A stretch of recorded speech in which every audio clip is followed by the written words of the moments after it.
Y les digo a mis hijos, levántense, le digo, porque quién sabe qué está pasando en la calle. Digo, vístanse y nos salimos. Y todo empezó a tronar, ya no había luz, todo empezó a tronar, tanques, camionetas. Pero sí, ahí perdí a mis niños y a mi hija. This is the brutal reality of Mexican cartels. They also prepare guisos.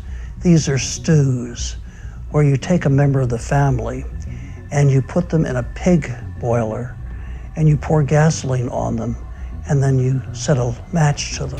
It's hard to imagine living in an area where decapitations and kidnappings are normalized and where kids can encounter dead bodies on their way to school. But because of a few criminal organizations, millions of people live like this.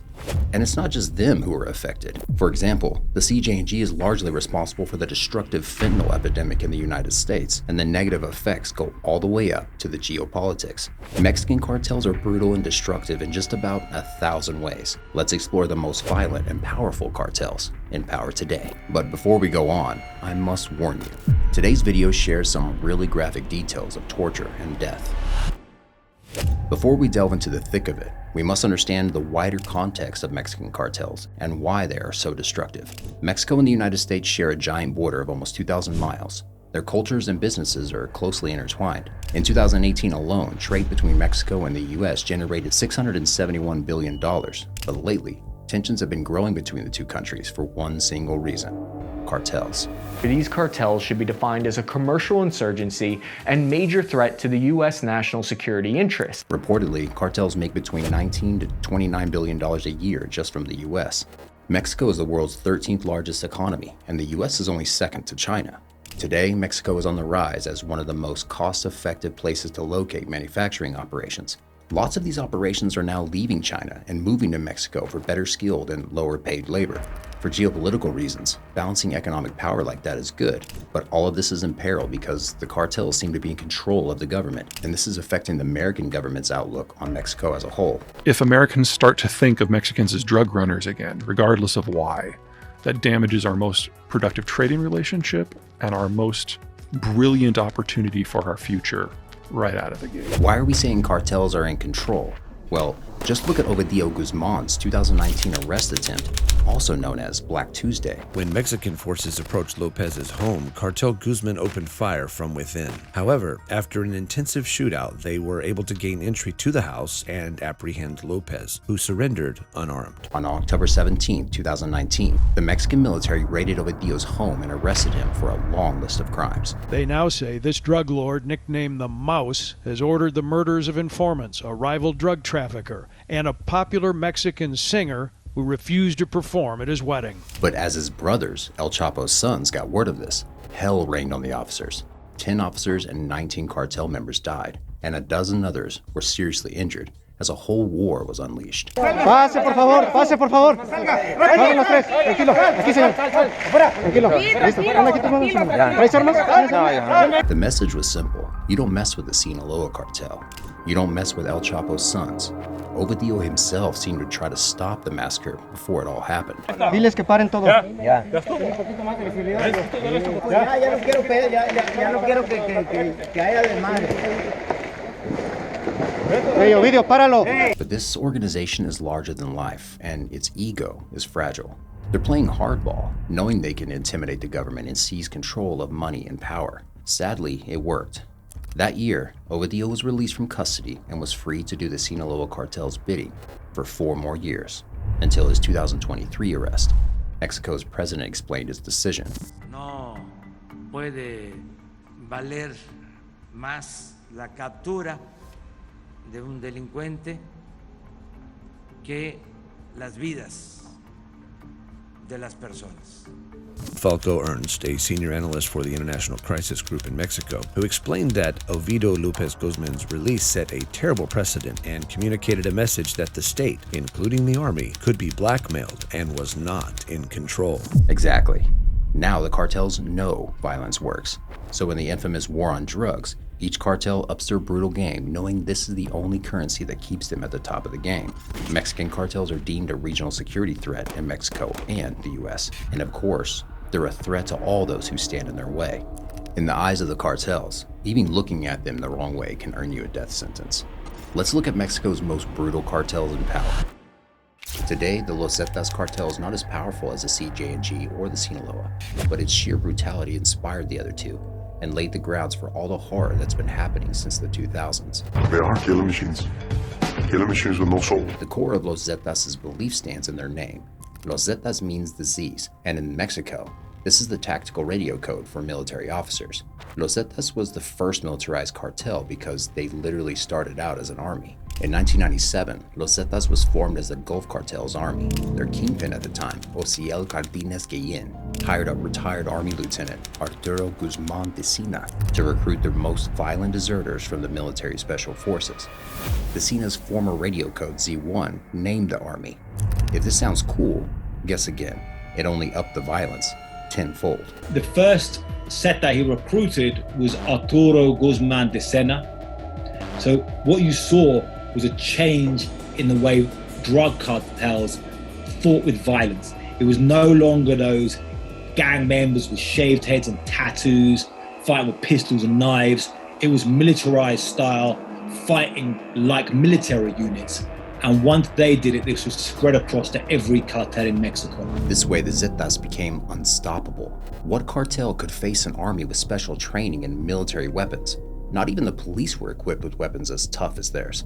There was another problem too. As the Zetas realized their power, their bosses started glorifying brutality.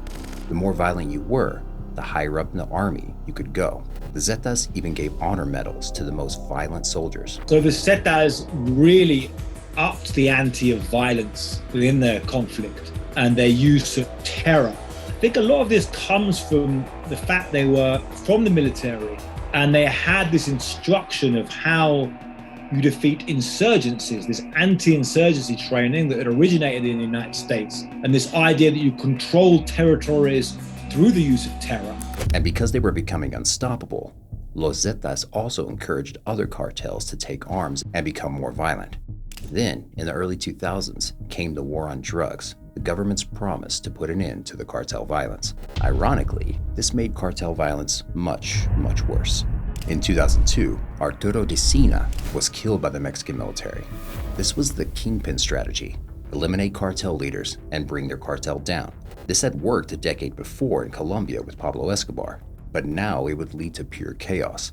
After Ociel Cardenas was arrested and extradited to the US, Los Zetas decided to split from the Gulf Cartel and form their own separate entity in 2010. And this worked better than they could have ever imagined. You had this small unit which grew and grew, that as the Zetas inside the Gulf Cartel, until eventually it was like a whole army within the Gulf Cartel that would rise up saying, we don't need you anymore, we're going to take this for ourselves. As a super efficient and highly organized military group, Los Zetas thrived. But of course, this started a war with the Gulf Cartel. In August 2010, authorities discovered an unmarked grave holding the bodies of 72 undocumented immigrants.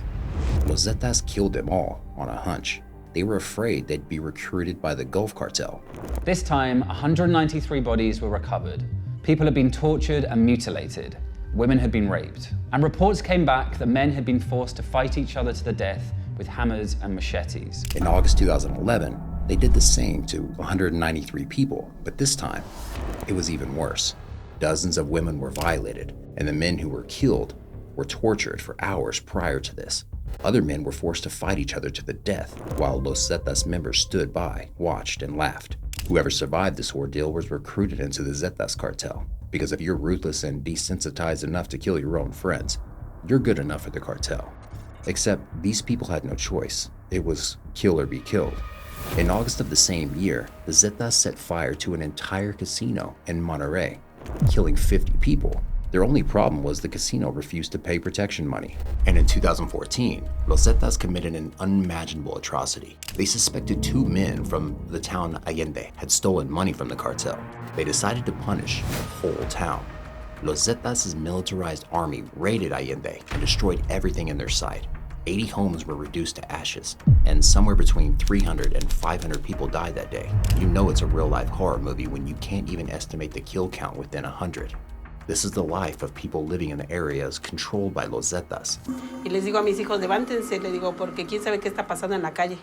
Digo, vístanse y nos salimos. Y todo empezó a tronar, ya no había luz, todo empezó a tronar, tanques, camionetas. Pero sí, ahí perdí a mis niños y a mi hija. And that's not all. Los Zetas are also known for their horrific torture methods. In 2020, the Irish Times reported the discovery of 12 kitchens Los Zetas used to cook, well, humans. The sight would scar even the most seasoned detectives. Bloody handprints on walls, stained clothes, plastic cable ties, machetes and, as one person observes, the crunch of bones beneath a thick blanket of ash. These kitchens have become so well known in the regions of Mexico where the Los Zetas operate that people now use the term zacahuil to describe cooking humans. That's a traditional Mexican corn dish, but you're probably not going to try it now. And it gets even worse. Los Zetas don't burn their victims quickly. They also prepare guisos. These are stews where you take a member of the family and you put them in a pig boiler and you pour gasoline on them and then you set a match to them. And if they don't cook their victims, they'll burn them with diesel so that the process is as slow as possible. They burn these individuals in a 55-gallon drum using diesel because diesel burns slower. In 2012, Los Zetas' kingpin, Heriberto Lozcano, was gunned down by the Mexican military, and his right-hand man, Miguel Ángel Trevino Morales, took charge. He took violence to a whole new level. Heartbreakingly, he would kidnap his victims' children and boil them alive. He personally did this to babies too. Los Zetas are making sure that no one, not even authorities, dares stand in their way. To say Los Zetas are brutal would be an understatement.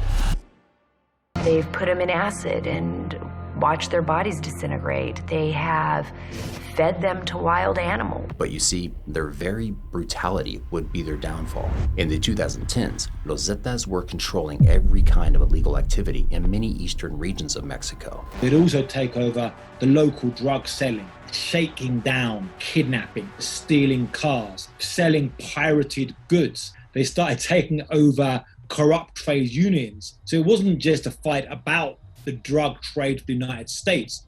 It was a fight about controlling every inch of territory and all of the businesses in this territory. But Morales kept recruiting the worst, most violent, psychopathic men. Within a decade, the once organized military army turned into a gang of mad dogs looking for a kill. And when you gather these people together, it's not long before they start fighting each other too. Los Zetas are still active as of 2023, but their organization and business savvy have taken a serious fall. Now they rely on kidnapping and extortion as their main sources of income, and they no longer compete with the giant Sinaloa and Jalisco New Generation cartels. However, Los Zetas' horrifying legacy lives through the next cartel. If Los Zetas left a lesson for the Jalisco New Generation cartel, it's the more violent, the better. Well, that and the military weapons. The Jalisco New Generation cartel took the fight to the next level, shooting down a military helicopter with a rocket-propelled grenade. Sheer brutality instead of bribery can be used to intimidate authorities and seize control over Mexico's many trades. Vives acostado al lado de un cuerpo, ves cómo matan a la gente, pruebas la carne humana. Vives el terror. CJ&G began with one man, Namasio Aseguera Cervantes, aka El Mencho. He was born in July 1966 and grew up in a poor family of avocado farmers. In the 1980s, he moved to the US illegally, but he didn't lay low. He and his brother went straight into the drug trafficking business. After 2 arrests, he was deported back to Mexico. So in the 1990s, he joined the Milenio cartel, but the Milenio kingpins were killed or arrested, one by one, and the cartel was losing power. Eventually, it split into tinier factions, one of which was El Menchos.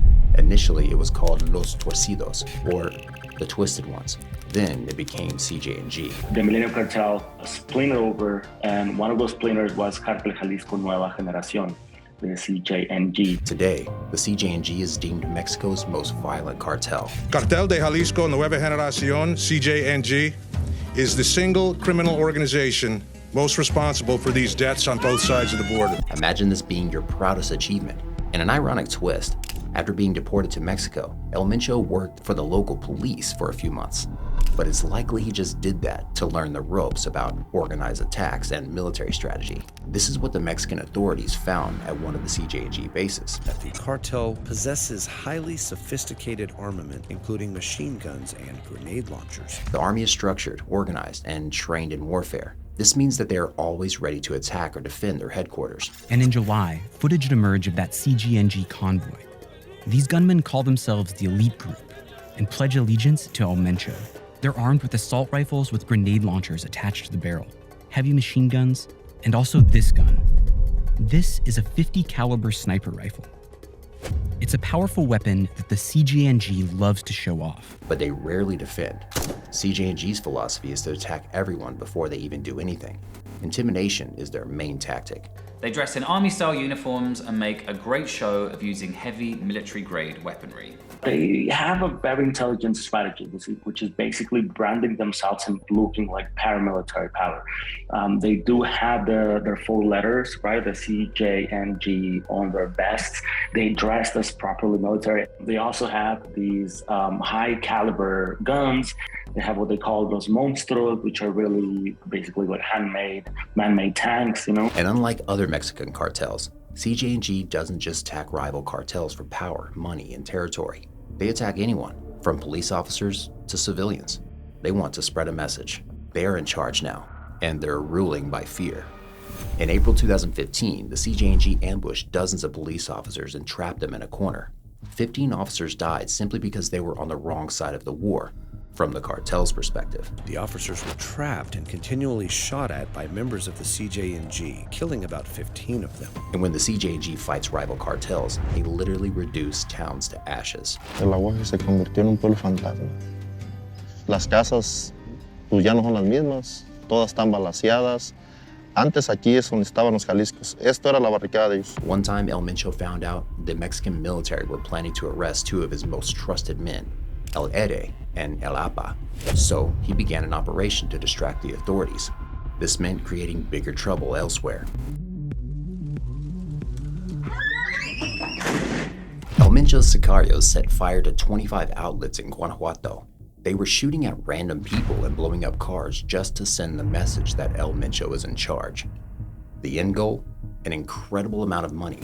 And they slowly infiltrated every business there is in Mexico. The economical power behind the Cartel Jalisco, they literally started with avocados, so they were farmers. They literally started moving from avocados to chemical precursors to make drugs like methamphetamine. It's like, okay, so what the US market like? They like their avocados from Mexico and their meth from Mexico. One reason for El Mencho's success is his ability to use market and consumer charges to his advantage.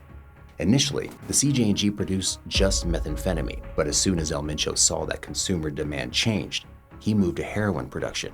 Today, the CJNG is known as the core distributor of fentanyl, which has surpassed heroin as America's deadliest banned drug in recent years. Yeah, El Mencho deals with the absolute worst substances on the black market. We have had, more overdose deaths in 1 year than we did of COVID deaths in our city. Fentanyl made thousands of people homeless, physically and emotionally destroyed, and completely unable to let go of this self-destructive addiction. It doesn't last long, so you're sick again. Like heroin you can do in the morning and you can be all good till tomorrow. Like fentanyl you can withdraw like 3 times a day. Around 1% of fentanyl users will die. This number is huge, and in the context of this video, it just goes to show how many people the Mexican cartels are hurting. The CJNG even infiltrated Mexico's profitable avocado industry, the very industry El Mencho's family worked in, legally. 400,000 people have jobs insured by the avocado industry in Mexico. Avocado consumption in the United States tripled between 2001 and 2023. Of course, this screamed business opportunity to El Mencho. The CJNG attacked farmers, stole their farms, or threatened to kill them and their families if they didn't surrender their profits. Your orchard is sealed off, you have cameras everywhere, and you have guns. It's so hard for me to wrap my head around. The protection is all because you are growing this delicious fruit. Así es, porque if you're doing well, they kill you or disappear you, or they come and pull you and your family out of your house. And they take away your orchard and they cultivate it and take all the money. Against their will, most avocado farmers in Mexico became a part of the cartels. They either side with them or end up dead. In Michoacán, the avocado industry, first they start taxing them with 10% of their gains, And then they say like, why it's not easier just to take over? Give me like the property titles, or I will kidnap your daughter. I will extort you. If you don't, I'm gonna shoot you. But this only made the cartels more confident that they could have a monopoly over the avocado industry. And as avocados became more and more popular, their prices went up, and so did the cartel violence. All this crime is a consequence of the increase of price of avocado. Now all of this has exploded. The extortion, kidnappings, you have to pay for protection. I'm afraid of losing my family or having them lose me. The CJ&G is truly brutal, and it doesn't stop with business owners, rival cartels, or police officers. They're even targeting the government itself. The Cartel Jalisco, they are very well consolidated as one group.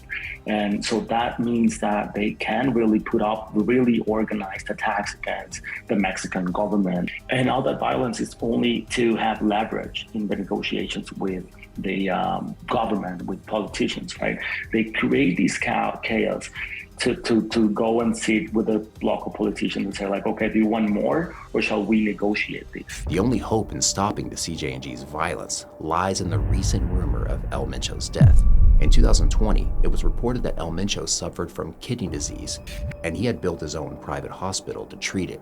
In February 2022, unconfirmed reports came up that Mencho died in the hospital following a respiratory arrest. If this is true, the cartel will do its best to hide it. Rival cartels will swoop in for control the minute it's confirmed. However, if it's true, CJ&G will most likely crumble, as like any other cartel. It will split into smaller, warring factions without a unifying leader. But even if the CJ&G will dissolve over the next few years, there is still one giant that appears to be going nowhere, even after its leader was arrested. Everyone has heard of the Sinaloa cartel, and everyone's heard of El Chapo, but here's the catch. El Chapo was arrested in 2016 and extradited to the US in 2017. Still, the Sinaloa cartel remains Mexico's largest and most powerful cartel, even 7 years after its kingpin's downfall. The Sinaloa cartel's origins are older than the previous cartels we've covered. It was created by El Chapo and El Mayo in 1989 after the Guadalajara cartel crumbled into three smaller factions, Tijuana, Juarez, and Sinaloa. El Chapo and El Mayo had spent 10 years working for the Guadalajara cartel. In other words, for Miguel Ángel Félix Gallardo, aka El Padrino. That's Spanish for the Godfather. And it makes sense. El Padrino was the godfather of all modern cartels. That is to say, El Chapo learned from the best. And when El Padrino was arrested, he immediately seized the opportunity and took control of the Sinaloa region of Mexico. Hence the name of his cartel. El Chapo knew what he had to do to grow his empire. Bribe officials to protect his smuggling routes and use extreme violence against rival cartels to keep them terrified of the Sinaloa. His method was all too similar to that of Pablo Escobar in Colombia. Plata o plomo. Savvy and ruthless as he was, El Chapo infiltrated the government until he had several high-ranking officials on his payroll. So every time the Sinaloa cartel makes $1, some pennies enter the officials' pockets. This way, instead of fighting the Sinaloa cartel, the government protects them. Why do you think they let you do what you do? Porque la mayoría de la ganancia van a dar a ellos. Para los altos mandos del gobierno. When El Chapo was arrested for the final time in 2016, some really nasty things were revealed at his trial. It turns out, he wasn't just a cold and calculated businessman ordering hits and deals from an ivory tower. He was a psychopathic murderer who loved getting his hands dirty. His former bodyguard describes several horrific accounts of El Chapo killing enemies with his bare hands and torturing them for days first. He had burns made with an iron on his back. His shirt was stuck to his skin. He had burns made with a car lighter all over his body. His feet were burned. El Chapo kept this poor man in a wooden structure for days on end. He interrogated him, but the man wouldn't say what El Chapo wanted to hear. So El Chapo would shoot him, but not fatally. Over and over again. He would bury him alive a few days later. And in 2010, El Chapo killed rival cartel member Hugo Hernandez. Then he cut off his face and sewed it to a soccer ball. The rest of his body was found, cut into tiny pieces, in 2 ice chests. His message was for the authorities. Hernandez's face, sewn onto a football, was left in a plastic bag near City Hall. A note read, Happy New Year, because this will be your last. So it's not just the Sinaloa sicarios who were violent. Their boss is as brutal as it gets. Today, El Chapo is imprisoned inside the U.S.'s highest security federal prison, the Florence Supermax. It's a very tough place, and he will never walk free again. But his cartel's profits only increased after his departure, and it's thanks to his 4 sons, Los Chapitos, or the Little Chapos. Judy, they are known as Los Chapitos, the 4 most trusted sons of the world's most notorious drug kingpin. As the I-Team has reported for several years, federal drug investigators here in Chicago consider El Chapo's sons in charge of the Sinaloa cartel that remains this area's largest trafficker of heroin, cocaine, and methamphetamines. Los Chapitos built brand new meth labs, increased production, and expanded trafficking routes in Mexico and into the U.S. It turns out they're even more business savvy than their father. As of 2023, the Sinaloa is Mexico's #1 enemy cartel. The most powerful is the Sinaloa cartel. Almost the 70% of the world is infected by this cartel. Now the Sinaloa employs similar methods to the CJ&G. They go straight after authorities, ambushing them, beating them, and killing dozens of officers at a time in massive shootouts. Their soldiers are completely desensitized to violence. Have you all, killed people with these guns? Pues sí, pero si no conoce la gente, el problema es que mate pues, uno de compañeros, alguien conocido, pues familia. Pero yo supongo que si no lo conoce uno no siente nada. From the outside, there's nothing more brutal than torture and murder. But to the Sinaloa sicarios, it's just a day in the office. It's like another human being. Does that ever weigh on the conscience? You think about it. Pues no. No es difícil porque si no lo llevan a uno. Here's the thing, it's not either them or us. Cartels shoot first, assuming they're always in danger and obsessed with spreading the message that they're in charge. But not everyone thinks this way. And how could they use this idea to justify killing women, children, and innocent bystanders? Some soldiers are truly brainwashed. Do you consider yourselves kind of like terrorists? No, nomás lo que hacemos, nada de otro tipo de acto contra la sociedad que esté mal. A couple of days ago in Culiacan, a police officer was kidnapped. I suppose to me that seemed like acts of terrorism, if you're kidnapping police. Pues usted no sabe qué puede hacer el policía. Muchas veces un policía corrupto que hacen cosas indebidas, pero alguna razón haber tenido para ese hecho, no a nadie lo levantan nomás por puras ganas. Many police officers end up corrupted by the cartels and accept their bribes for fear of losing their lives or their families. Then the cartels consider it's okay to kill them, as they were corrupted anyway. Do you see the sad irony? So what is there to do about this? Sadly, the war on drugs only propels cartels to increase their violence and fight for profits. More than 250,000 people have been killed since former President Felipe Calderón launched the so-called drug war in 2006, a conflict of shifting alliances and ever-increasing numbers of armed groups, dogged by persistent allegations that elements of the Mexican state are deeply intertwined with organized crime. Shockingly, it doesn't seem like the government has the power to stop a cartel or make it crumble. The military's kingpin tactic, kill the kingpin and let the cartel split to tiny warring factions, appears to be the only successful method. This is how the once mighty Gulf cartel saw this. According to the Global Guardian, the primary actors of the Mexican drug war are the CJ&G and the Sinaloa cartels. Los Zetas, the Gulf cartel, and the Juarez cartel all contribute to the non-stop violence. And if we glorify these cartels, we also contribute. Tenemos que nos ha funcionado mucho, que es el Chapo Bros. You can now listen to narco gangster rap while sporting El Chapo branded clothes. Yeah, don't. Today, cartels spread their violence message easier than ever. Social media makes it way too easy for cartels like Sinaloa and the CJ&G to reach young people across the globe. On the one hand, they share videos of torture and murder, letting watchers know they shouldn't mess with them. On the other hand, they put their kingpins on t-shirts and caps, presenting them as cool outlaw figures to be revered and respected. There's an obvious conflict here. Should we really buy products that present these kingpins in a positive light and give money to the cartel? Oh, and by the way, please don't go looking for their terrifying torture videos. Absolutely nothing prepares you for such brutality, and there is no positive outcome from watching something like this. The sad reality of Mexican cartels is, the most powerful ones are also the most brutal ones. They target anyone, from rival cartels to officers to government top dogs. And as their violence increases, the government finds it harder to face their threat. But as technology gets better and authorities discuss new tactics, let's stay hopeful that cartel brutality might just one day come to an end. Hey there, thanks for watching. What do you think is the best way to stop cartel violence? Be sure to leave a comment, and before you leave, why not like and subscribe? See you all next time.